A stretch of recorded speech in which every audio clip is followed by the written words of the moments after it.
ఈరోజు రాష్ట్రంలో కాంగ్రెస్ ప్రభుత్వం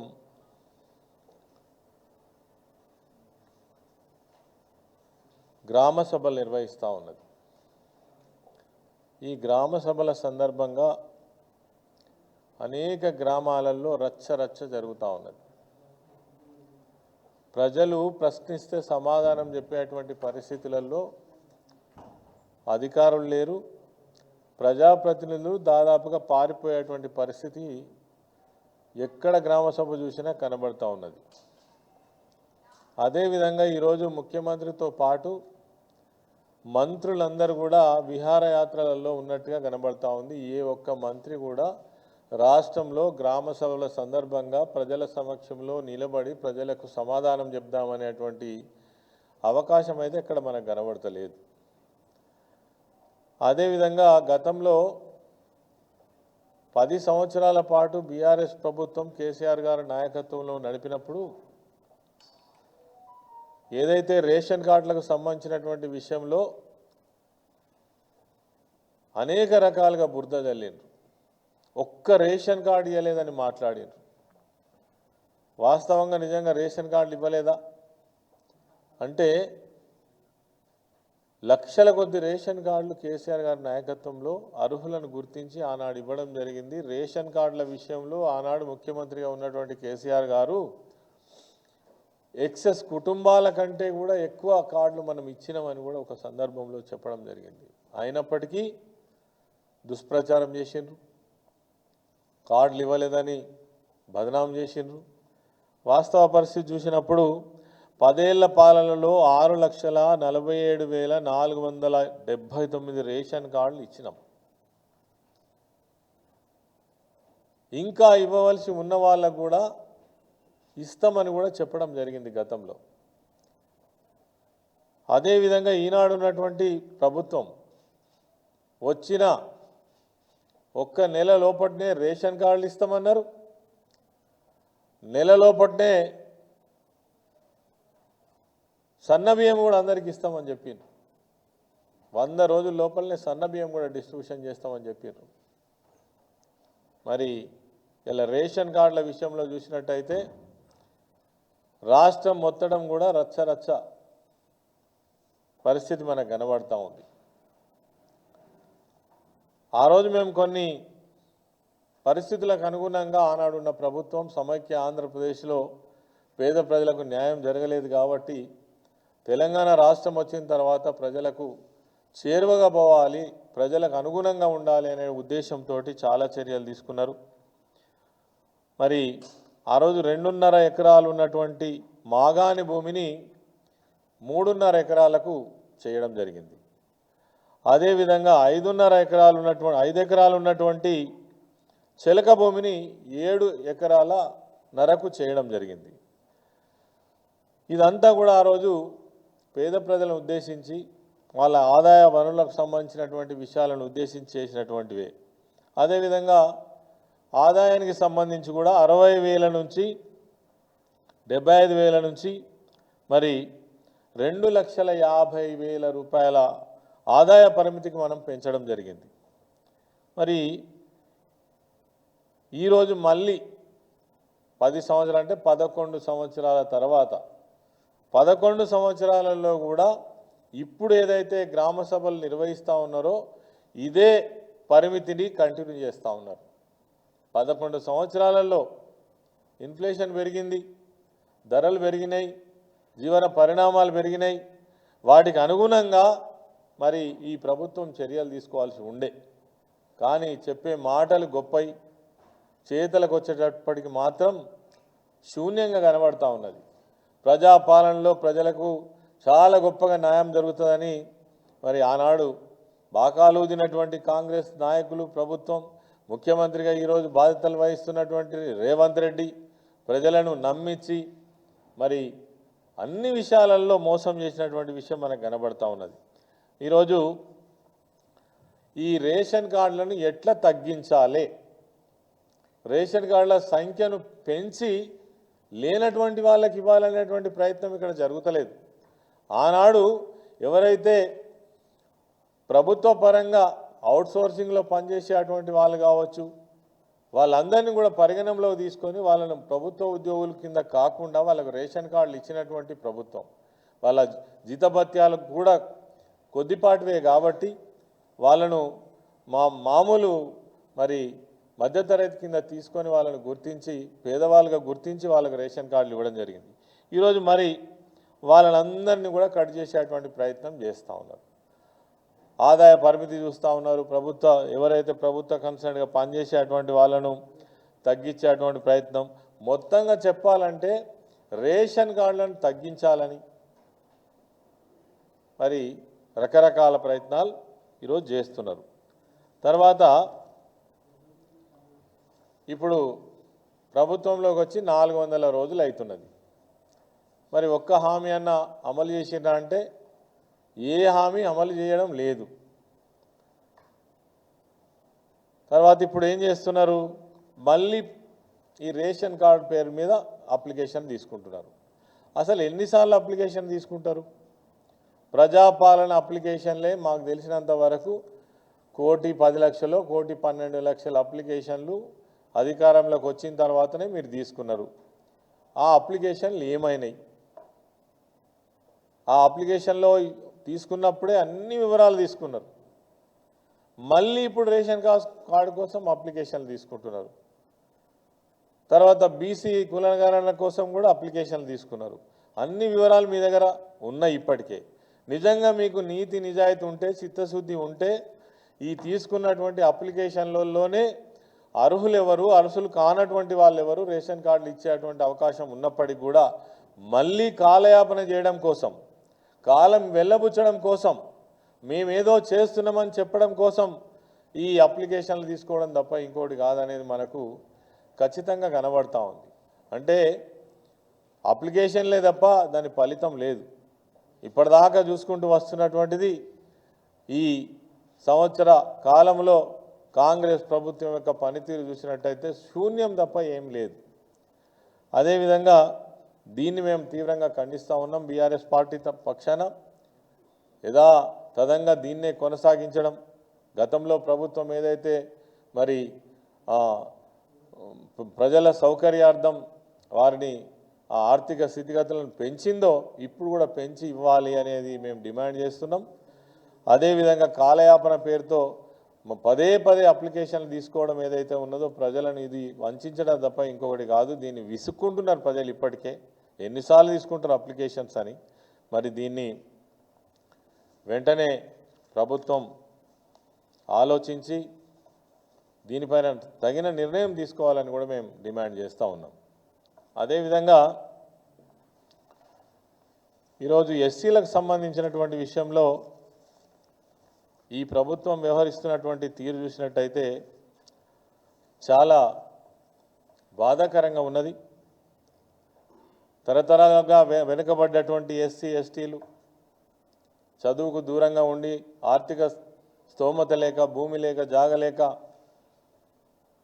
అనేక పేదరికంతో ఉన్నటువంటి ఎస్సీలను ఈ ప్రభుత్వం ఘోరంగా వంచిందని చెప్పచ్చు. ఎందుకంటే ఎప్పుడైతే మీరు చేవెళ్ళ ఎస్సీ ఎస్టీ డిక్లరేషన్ చేసినారు, చేవెళ్ళ ఎస్సీ ఎస్టీ డిక్లరేషన్లో మీరు అనేక హామీలు ఇచ్చినారు, లెక్కకు మించినన్ని హామీలు ఇచ్చినారు. ఇందులో ఏ ఒక్కటన్నా అమలైందా అంటే ఏ ఒక్కటి కూడా అమలుకు నోచుకోలేదు. అది బోను ఇప్పటి వరకు ఎస్సీ శాఖకు సంవత్సరం దాటినా ఒక మంత్రిని నియమించకపోవడం చాలా దురదృష్టకరం. అంటే ఎస్సీల పట్ల ఈ ప్రభుత్వానికి ఉన్నటువంటి చిత్తశుద్ధి ఇది అని మనకు అర్థమవుతా ఉంది. అదేవిధంగా మొన్నటి వరకు ఎస్సీ శాఖకు సంబంధించినటువంటి ఎండి పోస్టును కూడా క్రియేట్ 5 నెలలు 6 నెలలు ఖాళీ పెట్టింది.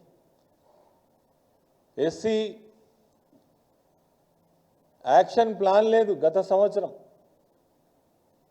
ఎస్సీ యాక్షన్ ప్లాన్ ఉంటేనే దాని మీద పెట్టినటువంటి బడ్జెట్ ఏదైతే ఉందో మరి ఆ సంవత్సర కాలంలో ఎస్సీలకు సంబంధించినటువంటి అనేక స్కీమ్స్ కావచ్చు, తర్వాత ప్రోగ్రామ్స్ కానీ అమలు చేయడం జరుగుతుంది. ఎస్సీ ప్లాన్ అసలు ప్లానే లేదు. తర్వాత రేపు హడావుడిగా 23వ తారీఖు నాడు బట్టి విక్రమార్క గారు ఒక మీటింగ్ ఏర్పాటు చేశారు. ఎందుకు అని అంటే 2వ తారీఖు నుంచి మళ్ళీ బడ్జెట్ సమావేశాలు ప్రారంభం అవుతున్నాయి కాబట్టి మరి ఇవన్నీ కూడా ప్రజల సమక్షంలో సభా సాక్షిగా మళ్ళీ చూపించాల్సి వస్తుంది కాబట్టి ఈరోజు మళ్ళీ హడావుడిగా మీటింగ్ పెట్టి నిన్నగాక మొన్న అధికారులకు ఆదేశం ఇచ్చినట్టుగా నేను పేపర్లో చూసిన. ఏమని? ఎస్సీ సబ్ ప్లాన్కు సంబంధించినటువంటి నిధులు మీరు ఏవేవైతే స్కీములు ఉన్నాయో వాటికి వెంటనే కేటాయించండి అని. చాలా హాస్యాస్పదంగా అనిపించింది. ఎందుకంటే సరిగ్గా ఈ రోజుకి 11 రోజులు ఉన్నది సమావేశాలు. ఈ 11 రోజులలో మీరు అసలు సబ్ ప్లాన్కు సంబంధించినటువంటి నిధులు ఏ విధంగా ఖర్చు చేయగలుగుతారు? ఇప్పటి వరకు ముఖ్యమంత్రి ఒక్క సమీక్ష సంవత్సర కాలంలో ఎస్సీలకు సంబంధించినటువంటి సబ్ ప్లాన్ పైన కానీ మీరు కేటాయించినటువంటి డబ్బుల పైన కానీ అసలు ఏం స్కీమ్స్ జరుగుతున్నాయి అనేటువంటిది ప్రజాప్రతినిధులతో కానీ అధికారులతో కానీ లేదా ప్రజా సంఘాలతో కానీ ఒక్క సమీక్షన చేసిండ్రా? ఇక మరి మీరేమో చేయవలే డిక్లరేషన్, మీ మాటలు చూస్తే కోటలను దాటుతున్నాయి. ఇవి ఎప్పటి నుంచి? ఏకంగా 60 సంవత్సరాల అధికారంలో ఉన్నటువంటి కాంగ్రెస్ పార్టీ ఆనాటి నుంచి ఈనాటి వరకు కూడా, ఆనాడు ఇందిరాగాంధీ గారు ఇచ్చినటువంటి నినాదం గరీబీ హటావ్, అప్పటి నుంచి ఇవే మాటలు చెప్తున్నారు. నిజంగానే ఎస్సీ వర్గాలలో ఎస్టీ వర్గాలలో పేదరికం పోయిందా? మరి మీరు కేటాయించినటువంటి నిధులు ఆనాడు సమైక్య ఆంధ్రప్రదేశ్లో కూడా ఎస్సీ సబ్ ప్లాన్కు సంబంధించినటువంటి నిధులు సవ్యంగా ఖర్చు చేయాలి, అవి డైవర్ట్ కావద్దు, నిజంగా వాళ్ళకే చెందాలని ప్రజా సంఘాలు ఎస్సీ ఎస్టీలు ఉద్యమాలు చేస్తే తప్ప ఆ పైసలు ఖర్చు కానటువంటి పరిస్థితి. ఈరోజు కూడా రేవంత్ రెడ్డి అదే విధానంలో మళ్ళీ నడుస్తున్నట్టుగా మనకు ఖచ్చితంగా కనబడుతున్నది. మరి ఇంకా దుర్మార్గం ఏంటంటే ఎస్సీలకు రక్షణ కల్పించేటువంటి చట్టం 2015, ఎస్సీ ఎస్టీ చట్టం 2017, దీని ప్రకారము ఎవరైతే ఎస్సీ ఎస్టీలు బాధితులు ఉన్నారో వాళ్ళను ఆర్థికంగా ఆదుకోవడం కోసం వాళ్ళకు తక్షణమే బేసిక్ పెన్షన్ ఇచ్చి అదేవిధంగా రిలీఫ్ ఇచ్చి వాళ్ళను ఆదుకోవడం కోసం చేసినటువంటి చట్టం. ఈ చట్టానికి సంబంధించి ఈ 33 జిల్లాలలో 5,000 మంది బాధితులు, 5,000 మంది బాధితులకు రావాల్సినటువంటి 45 కోట్ల రూపాయలు కూడా ఇప్పటి వరకు రిలీజ్ చేయలేదంటే సిగ్గుపడాల్సినటువంటి పరిస్థితి కనబడుతూ ఉంది. ఎస్సీల పట్ల ఎస్టీల పట్ల 45 కోట్ల రూపాయలు. అదేవిధంగా కేంద్ర ప్రభుత్వం ఇచ్చేటువంటి మానిటర్ రిలీఫ్ ఫండ్ కూడా ఇక్కడ ప్రభుత్వ అవసరాల కోసం వాడుతున్నారు అని అంటే ఇంతకంటే అవమానం, ఇంతకంటే సిగ్గుచేటు ఏమైనా ఉంటుందా? 5,000 కుటుంబాలు మీరు ఇచ్చేటువంటి ఆ రిలీఫ్ ఫండ్ కోసం ఎదురు చూస్తూ ఉన్నారు. ఆర్థిక మంత్రిగా ఉన్నటువంటి బట్టి విక్రమార్క గారిని నేను కోరుతున్నా, మీరు ఎస్సీ సామాజిక వర్గానికి సంబంధించినటువంటి నాయకులు అనేక సంవత్సరాల నుంచి ప్రజా జీవితంలో ఉన్నారు. మీరు కూడా ఎస్సీ సబ్ ప్లాన్ గురించి మాట్లాడిన అనేక సార్లు సభలలో. మరి ఎందుకు ఇంప్లిమెంట్ చేయరు? మీరు అధికారంలో ఉంటే ఒక మాట, మీరు అధికారంలో లేకపోతే ఒక మాటనా? ఇలా మీ చేతి నిండా అధికారం ఉన్నది కదా, ఎందుకు చేయరు? అదేవిధంగా ఎవరైతే ఎస్సీ ఎస్టీ కేసులు నమోదు చేసి విచారణలో ఉన్నటువంటి దాదాపు 10,000 కేసులు ఉన్నాయి. మీరు రిలీఫ్ ఇస్తే తప్ప వాళ్ళు ముందుకు పోలేరు, వాళ్ళకు న్యాయం జరగదు. అయినప్పటికీ ప్రభుత్వం ఇప్పటి వరకు కనీసం కన్నెత్తి కూడా చూడనటువంటి పరిస్థితి ఈ రాష్ట్రంలో ఎస్సీల పట్ల ఎస్టీల పట్ల ఈ ప్రభుత్వం వ్యవహరిస్తుందని మాత్రం ఖచ్చితంగా చెప్పవచ్చు. అదే ఎస్సీ సంక్షేమం జరగాలంటే ఎట్లా జరుగుతుంది? దానికి ఒక మంత్రి ఉండద్దా? సంబంధిత అధికారులు ఉండద్దా? నిన్నగాక మొన్న ఎస్సీ కార్పొరేషన్కు ఒక ఎండీని ఐఎస్ఎఫ్ అధికారిని ఇచ్చిండ్రు. అంతకుముందు 6 నెలలు వేకెంట్ ఉన్నది. ఆ శాఖలో గతంలో చేసినటువంటి స్కీమ్స్ ఏవైతే ఉన్నాయో, ఇచ్చినటువంటి స్కీమ్స్ ఏవైతే ఉన్నాయో ఇప్పటి వరకు ఒక్క పైసా కూడా రిలీజ్ చేయలేదు, మొత్తం పెండింగ్లో ఉన్నాయి. మాకు ఆ డబ్బులు రిలీజ్ చేయమని అడిగితే పర్సెంటేజ్ ఇస్తే తప్ప మరి బిల్లులు రిలీజ్ కానటువంటి పరిస్థితి. ఇది ఈ ప్రభుత్వం ముఖ్యమంత్రి రేవంత్ రెడ్డి గారు ఎస్సీ ఎస్టీల పట్ల చూపిస్తున్నటువంటి దయా కరుణని మనం అనుకోవాలనా? ఇదేనా మీ చేవెళ్ళ ఎస్సీ ఎస్టీ డిక్లరేషన్? ఎన్ని మాటలు చెప్పారు ఈ డిక్లరేషన్లో మీరు? అదేవిధంగా మరి కేసీఆర్ గారి పాలనలో 10 సంవత్సరాల కాలం అధికారంలో ఉన్నప్పుడు ఇదే ఎస్సీ ఎస్టీ సప్లాన్ ఏదైతే ఉన్నదో ఇది మిస్యూజ్ అవుతుంది, ఇతర మార్గాల ద్వారా ఈ ఫండ్ వేరే అవసరాలకు వాడుతున్నారనే ఉద్దేశంతో కేసీఆర్ గారు దీనికి చట్టబద్ధత కల్పించి ఎస్సీ ఎస్టీ డెవలప్మెంట్ అని ఒక 2017లో పకడ్బందీ చట్టం తీసుకొచ్చి ఒక్క పైసా కూడా నిధులు డైవర్ట్ కాకుండా శాసనసభలో ఒక్క పైసా కొన్ని కోట్లు ఎక్కువనే తప్ప తక్కువ ఎన్నడూ చూపించినటువంటి సందర్భాలు లేవు. మరి ఈరోజు ఈ ప్రభుత్వం వచ్చినాక కూడా పోయిన సంవత్సరం మరి మీరు ఎస్సీ సప్లాన్ ద్వారా కేటాయించినటువంటి డబ్బులు ఏవైతే ఉన్నాయో 33,000 కోట్ల మరి 33,124 కోట్లు మరి డబ్బులు ఖర్చు అయినాయా, ఖర్చు కాలేదా? ఒక్క స్కీమ్ అయితే ఇంప్లిమెంట్ కాలే, ఇతర డిపార్ట్మెంట్లలో డబ్బులు మొత్తం ఖర్చు అయినాయి. ఎస్సీ ఎస్టీల డబ్బులు ఎందుకు పేరుకే కాగితాల మీద మాత్రమే 33,000 కోట్లు. ఇది ఎస్సీల పట్ల ఈ ప్రభుత్వం వ్యవహరిస్తున్నటువంటి తీరు. అదేవిధంగా 10 సంవత్సరాల కాలంలో కేసీఆర్ గారు మరి ఈ చట్టాన్ని పకడ్బందీగా రూపొందించి ఈ చట్టం తప్పకుండా అమలు జరగాలి, ఎస్సీలకు ఏదైతే కేటాయించినటువంటి డబ్బులు వాళ్ళకే ఖర్చు కావాలి, వాళ్ళ అభివృద్ధి కోసమే వాడాలనే ఉద్దేశంతో ఈ చట్టాన్ని పకడ్బందీగా అమలు చేయడం జరిగింది. 5 సంవత్సరాలు మంత్రిగా కూడా నేను ఎస్సీ వెల్ఫేర్ డిపార్ట్మెంట్గా పనిచేసినాను. అవి ఖచ్చితంగా ఎంత గొప్పగా అమలు చేసినామో నేను స్వయంగా అనుభవపూర్వకంగా నేను చెప్పడం జరుగుతూ ఉంది.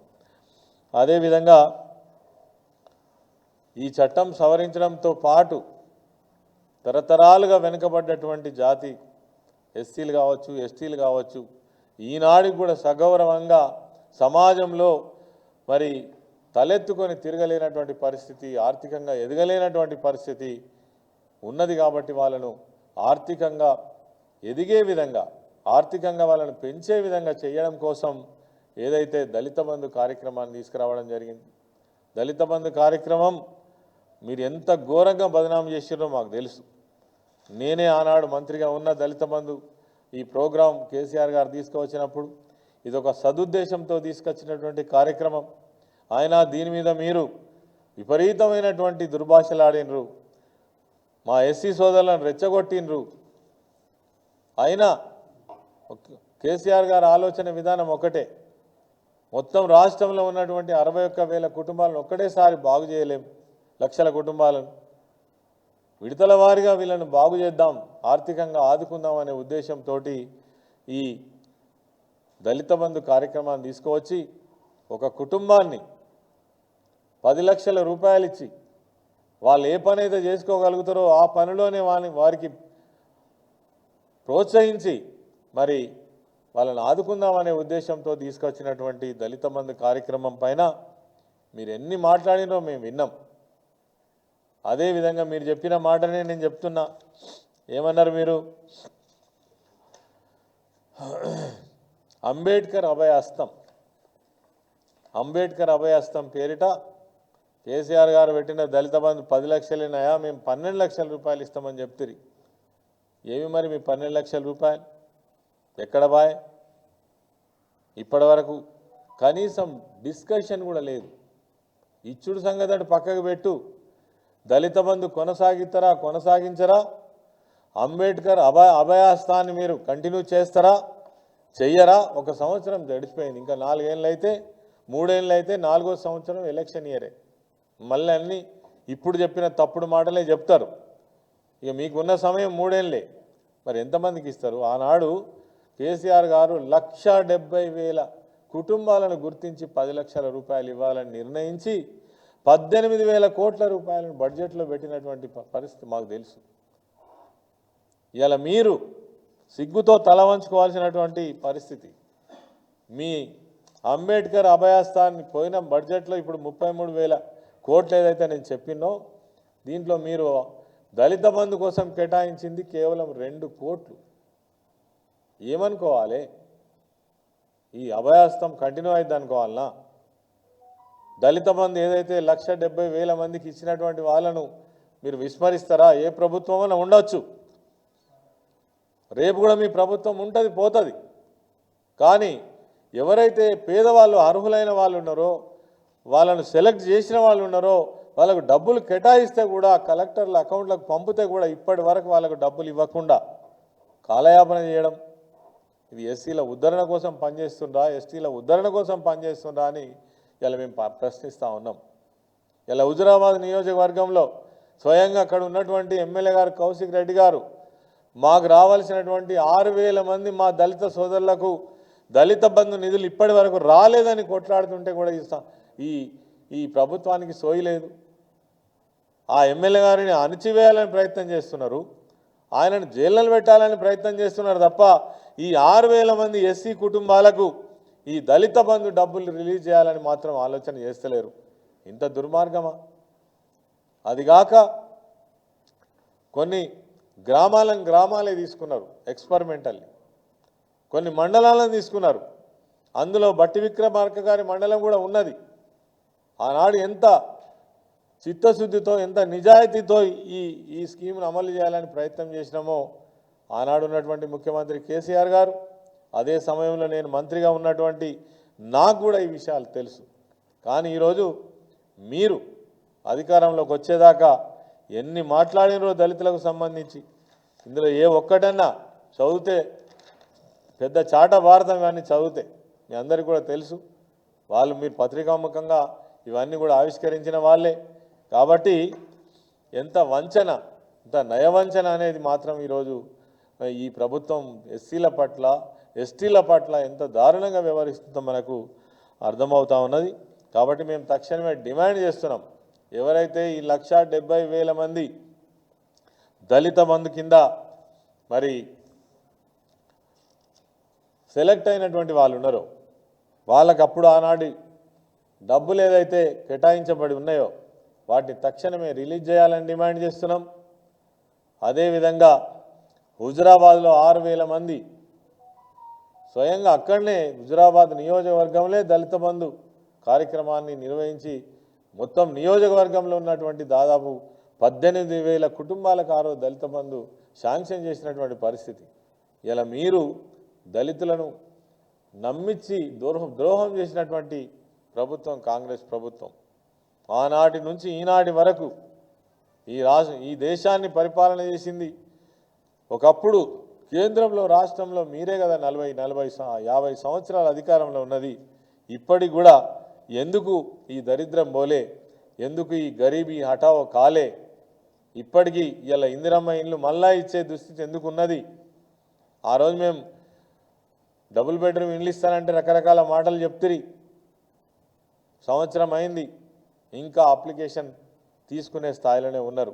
అంటే ఏ ఒక్కటి కూడా ఒక దళితులే కాదు, గిరిజనులే కాదు, బీసీలు వంచన గురైనరు, రైతులు వంచన గురైనరు, నిరుద్యోగులు కావచ్చు, వృత్తి పని చేసుకునేటువంటి వాళ్ళు కావచ్చు, చేనేత కార్మికులు కావచ్చు, ఆటో డ్రైవర్లు కావచ్చు, చిన్న అంటే ప్రభుత్వంలో పనిచేస్తున్నటువంటి అవుట్సోర్సింగ్ ఉద్యోగులు కావచ్చు, అంగన్వాడీలు కావచ్చు, ఆశాలు కావచ్చు, రకరకాల మరి పద్ధతిలో వాళ్ళను వంచిండ్రు, వాళ్ళని నమ్మబలికిండ్రు. ఇలా ఏ ఒక్కటి కూడా అమలు చేసేటువంటి పరిస్థితిలో మీరు లేరు. మరి ఈరోజు ఈ ప్రభుత్వాన్ని అందరూ కూడా నిలదీస్తూ ఉన్నారు. మరి ఇప్పుడు గ్రామ సభలు జరుగుతూ ఉన్నాయి, మీ నాయకులు పోయే ధైర్యం ఉందా గ్రామాలకు? పోయే ధైర్యం లేదు కాబట్టి ఇలా తప్పించుక తిరుగుతున్నారని కూడా ఖచ్చితంగా మనం అనుకోవచ్చు. ఇది కాంగ్రెస్ ప్రభుత్వం చేస్తున్నటువంటి నిర్వాకం. ఇటు ఎస్సీల పట్ల కావచ్చు, ఎస్టీల పట్ల కావచ్చు, అదేవిధంగా యావత్ తెలంగాణలో ఉన్నటువంటి ప్రజలను వంచడం కోసం చేస్తున్నటువంటి ఒక ప్రయత్నం తప్ప, కాలయాపన తప్ప, డైవర్షన్ పాలిటిక్స్ తప్ప ఇందులో ఏం కనబడతలేదని మనకు స్పష్టంగా అర్థమవుతా ఉంది.